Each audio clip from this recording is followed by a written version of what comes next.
O senhor estava trabalhando para a Transnordestina Logística do Grupo CSN, largou a iniciativa privada para se dedicar à vida pública, à vida política. O senhor se considera antítese do que muito eleitor está procurando hoje? Eu digo, está na moda eleger iniciante ou então aqueles que se dizem não políticos. Como é que o senhor se coloca nessa situação? Você não é o contrário disso tudo?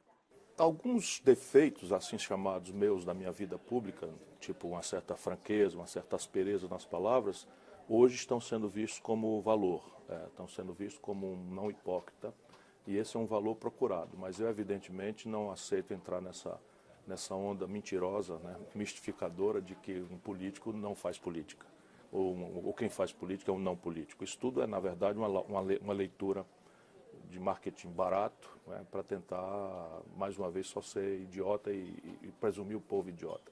Na verdade, eu represento um projeto alternativo para o Brasil há muitos anos.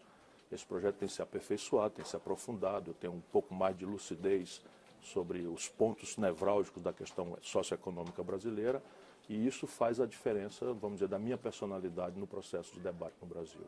Falando nisso, o senhor se colocando como uma terceira via ou como uma possibilidade, o senhor disse que o senhor só sai candidato se o PDT, o partido do senhor, assim quiser. Mas as pesquisas indicam que só o deputado federal Jair Bolsonaro e o prefeito de São Paulo, João Dória, estão no momento em condição de competir com o ex-presidente Lula. O senhor está parado nos 5% nas pesquisas.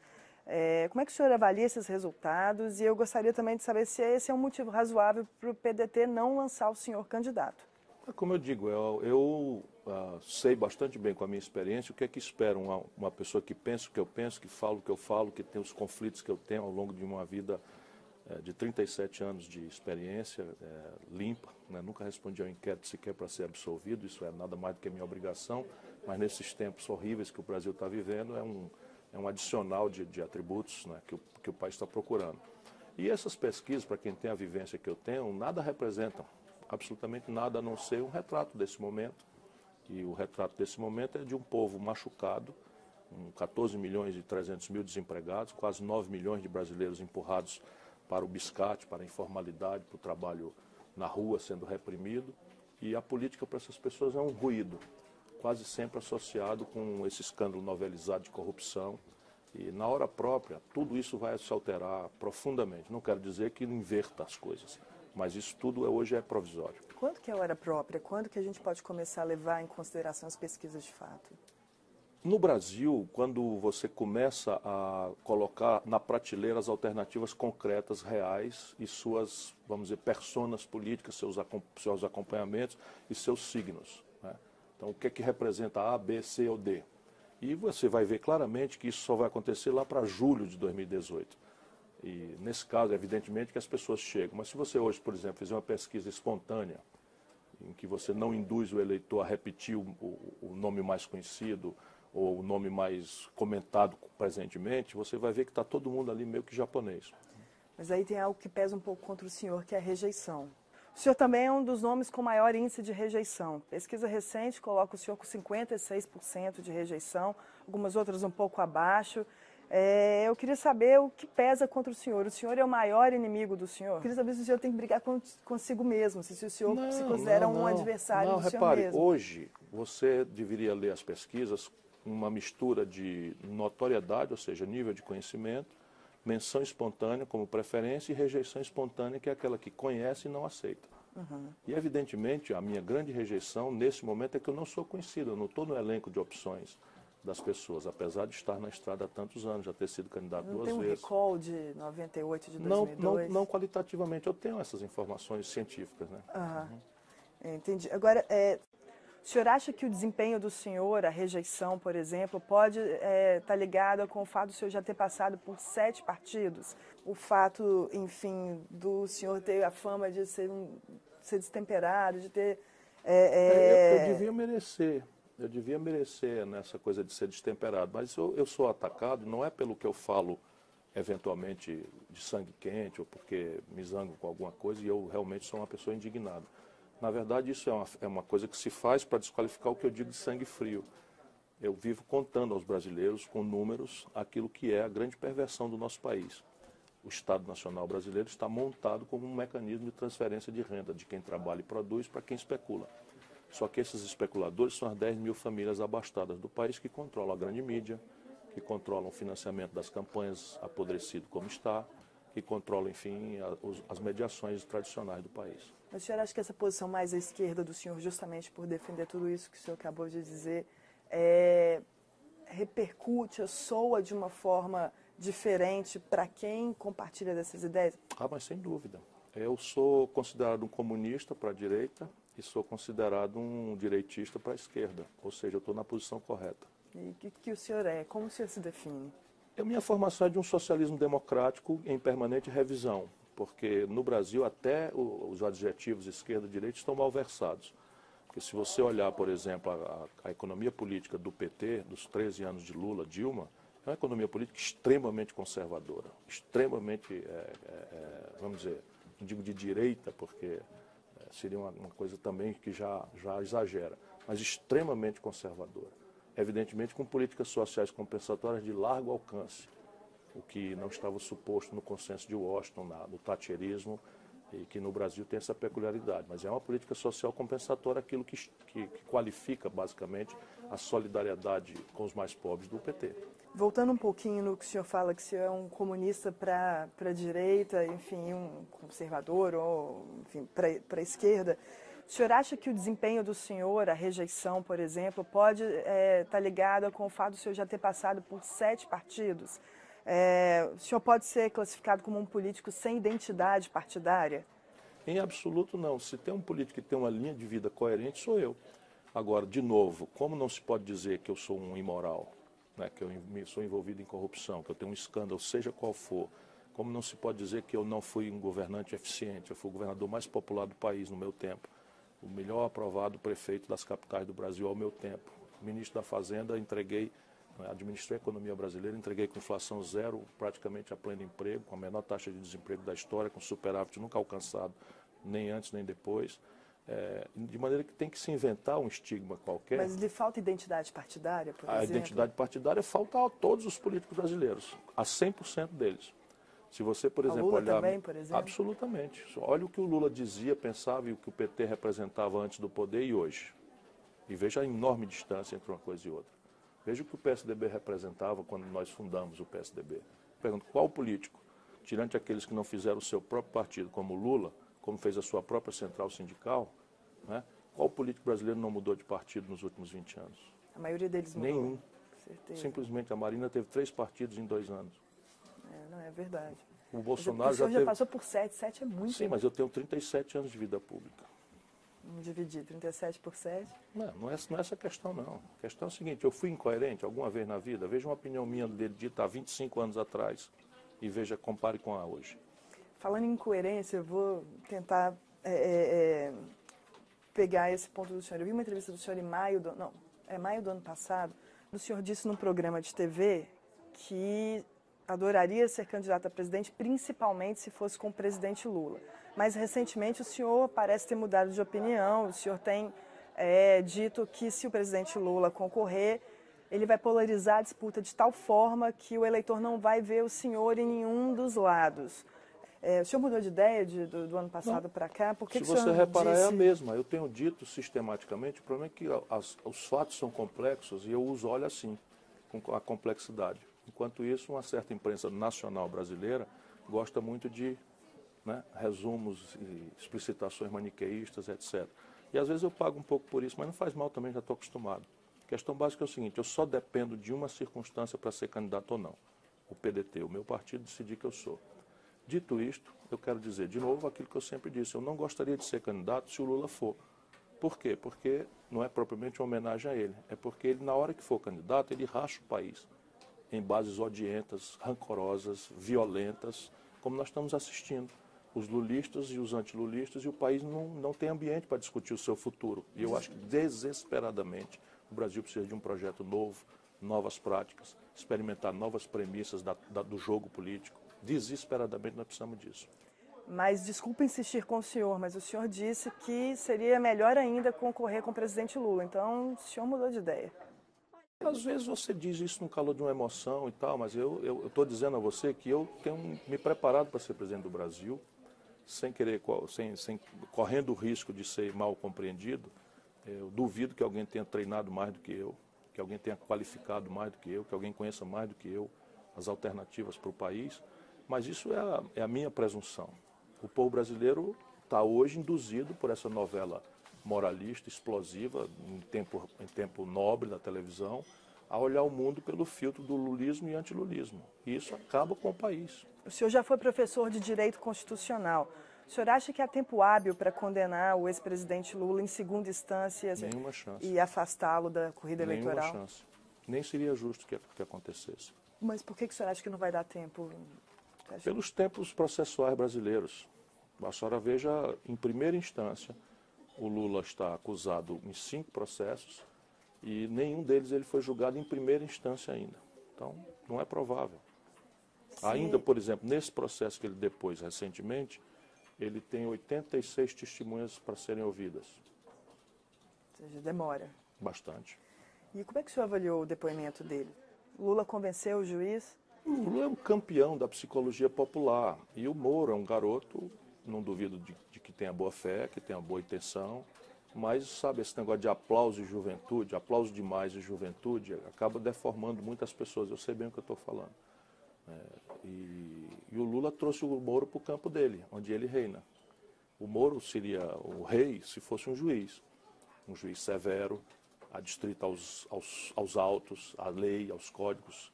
E aí ele seria absolutamente imbatível. Mas não, preferiu trocar ideias com o Lula, aceitar ser visualizado em capas de revista como antagônico. Onde é que o juiz é antagônico? Ele já perdeu.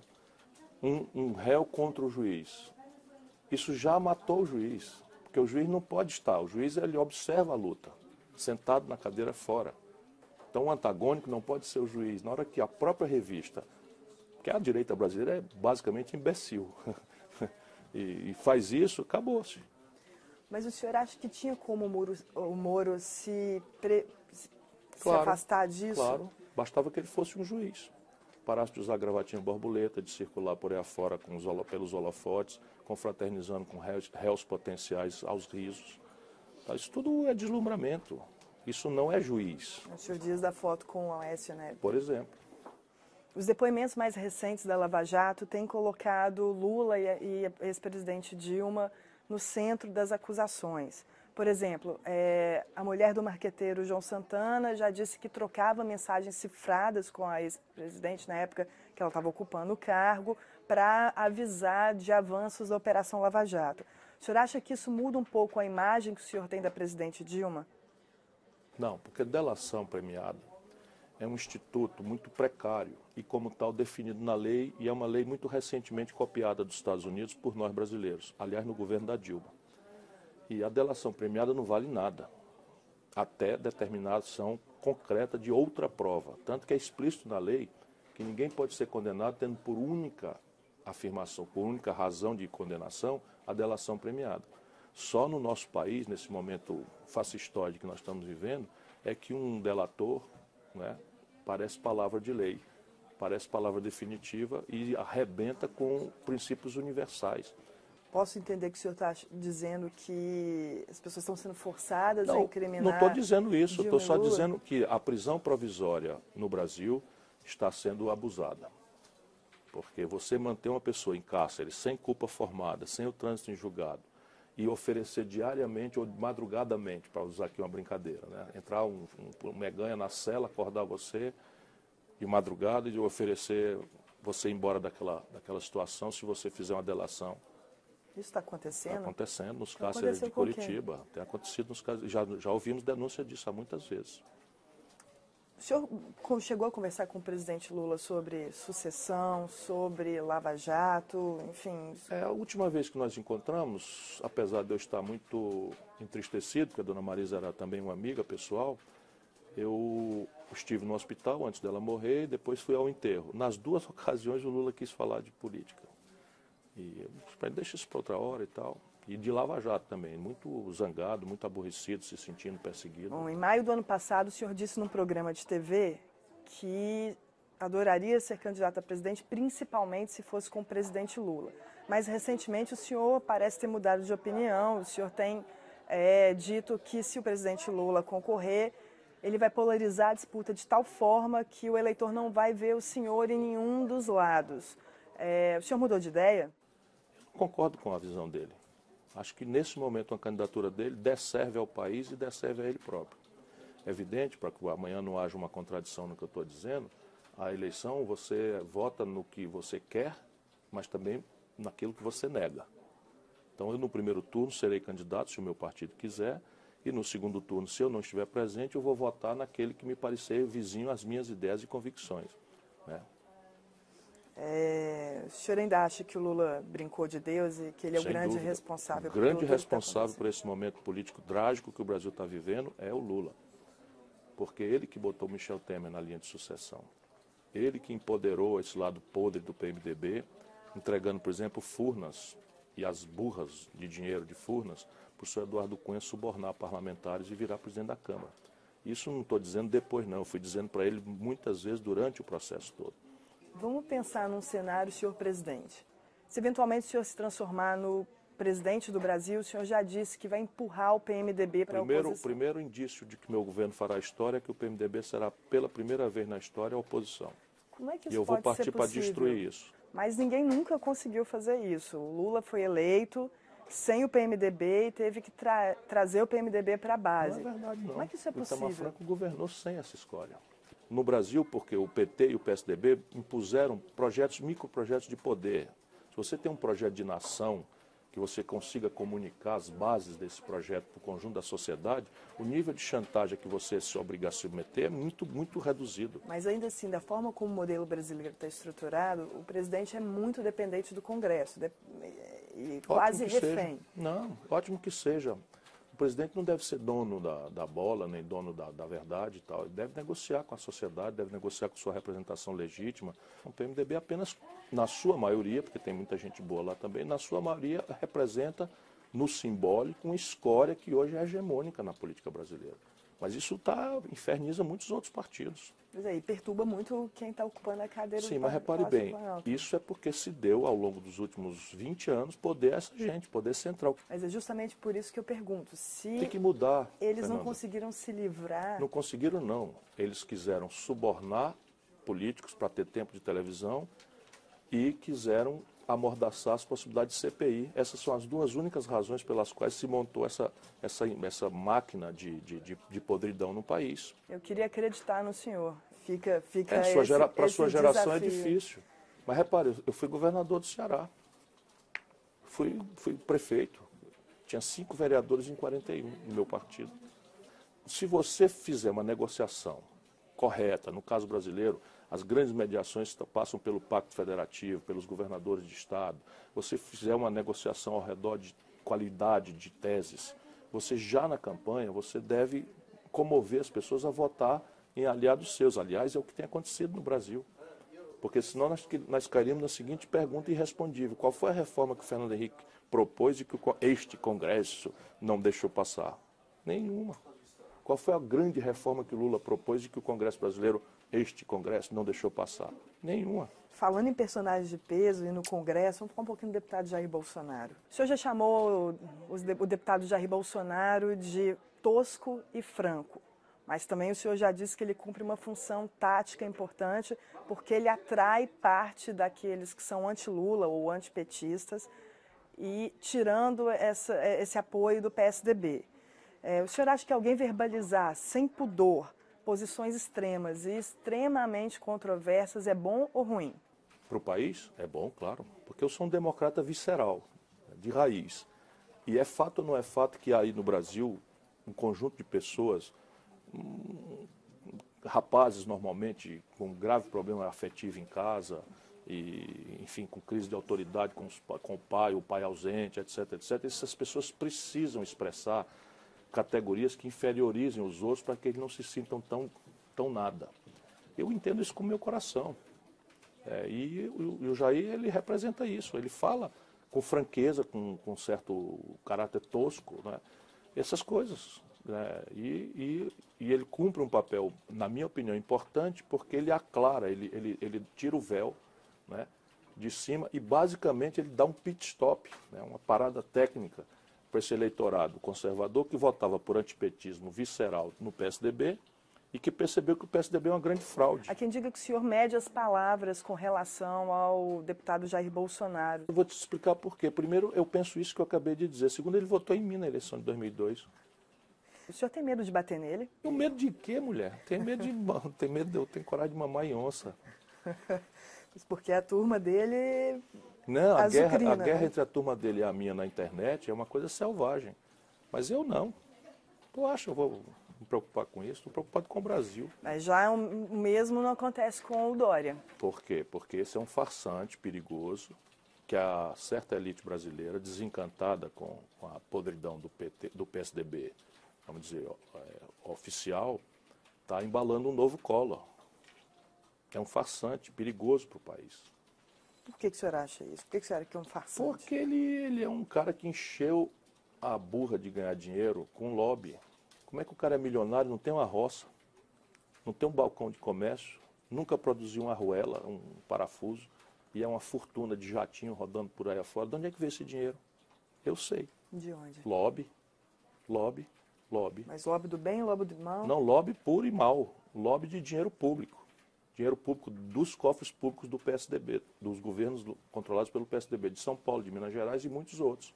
Esses piqueniques todos é negócio de aproximação de empresário de política, que é a arte dele. Você acha que é um farsante. O senhor já definiu o Michel Temer como o chefe do governo de patetas. Não, pateta, eu estou na dúvida se é quadrilha ou pateta, coisa pior. O que seria coisa pior? Quadrilha é muito grave, mas pateta é tão grave quanto. Vamos agora, por que pateta? O camarada, o Brasil tomou a trauletada num produto de exportação relevantíssimo que emprega 700 mil pessoas no setor de proteínas e tal, proteínas animais, e o cidadão às pressas convoca os embaixadores dos principais países importadores do Brasil e leva para comer carne numa churrascaria que só serve carne importada. Aí o camarada chama a imprensa internacional e nacional para fazer uma fala em homenagem ao Dia Internacional das Mulheres. E diz que as mulheres é quem melhor sabem escolher preço em supermercado. Porque quando o senhor falou da infeliz frase do Temer com relação ao Dia da Mulher, eu me lembrei automaticamente quando perguntaram da Patrícia Pilar naquela campanha. Você nunca viu eu falando isso na vida. Inventaram aquela frase? Editaram claramente. Editaram claramente. E foi a Globo. Entendi. Porque o senhor entrou para a história como a pessoa que... Porque o que importa é a versão da Globo, não importa a realidade. Agora não tem um inquérito. Teria direito a 3 pensões mensais vitalícias que me dariam hoje 86 mil reais. Sou o único político brasileiro que não aceitou receber nenhuma, nunca. E isso nunca foi comunicado ao povo brasileiro. Nunca. O senhor tem ressaltado Mesmo muito isso. eu estou em Londres, nesse momento, falando na BBC, de que você lembra? Você não, na sua pesquisa, você não citou que eu não recebi a pensão. Não citei que o senhor recebeu a pensão, mas lembrei que teve um inquérito da farra das passagens na Câmara. Inquérito nenhum, nunca respondi a nenhum inquérito na vida. Mas abriu-se uma investigação, não? Sim, e eu também dei uma boa esculhambada. Sabe qual é? Me misturaram, porque eu viajei para os Estados Unidos. Levou a mãe do senhor, não foi? Eu paguei minha passagem e ela pagou a dela. E a TAM trocou. E a TAM soltou uma nota oficial dizendo que lamentava e se assumia a responsabilidade de ter trocado.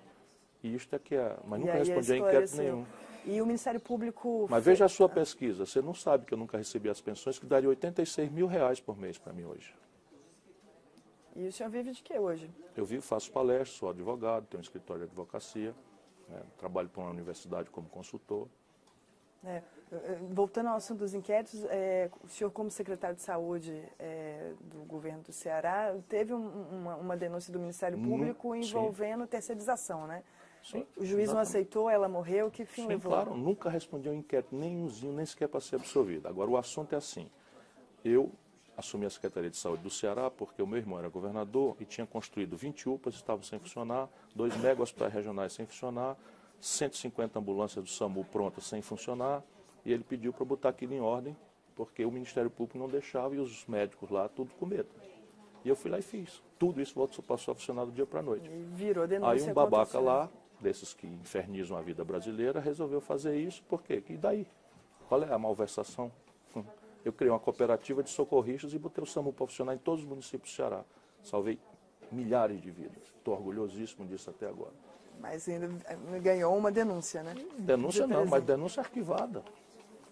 E tem uma investigação antiga rolando, aquela que apura que o senhor teria contratado uma empresa de inteligência para poder investigar. Veja bem, você foi ler isso na Folha de São Paulo, que simplesmente inverteu.